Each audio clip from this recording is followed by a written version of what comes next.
Assalamualaikum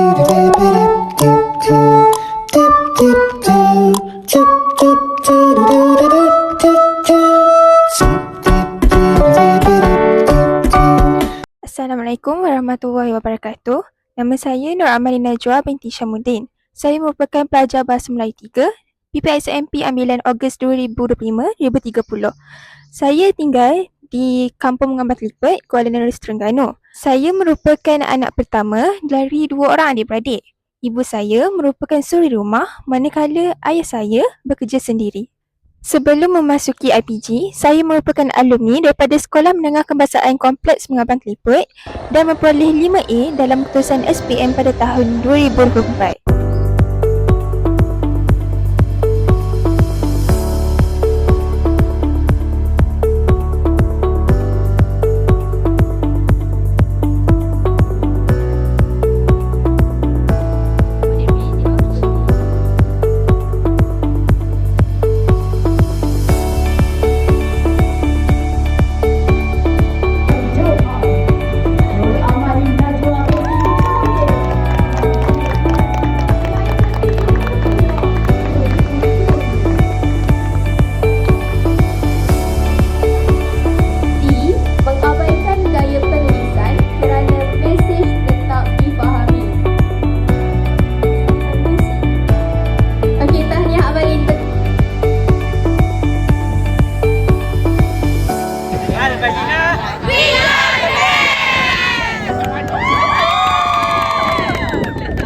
Jika ditanya berkaitan dengan subjek BMMB 1124 berkaitan dengan literasi bahasa, soalan saya, penggunaan bahasa rojak pada masa kini semakin berleluasa dalam kalangan remaja.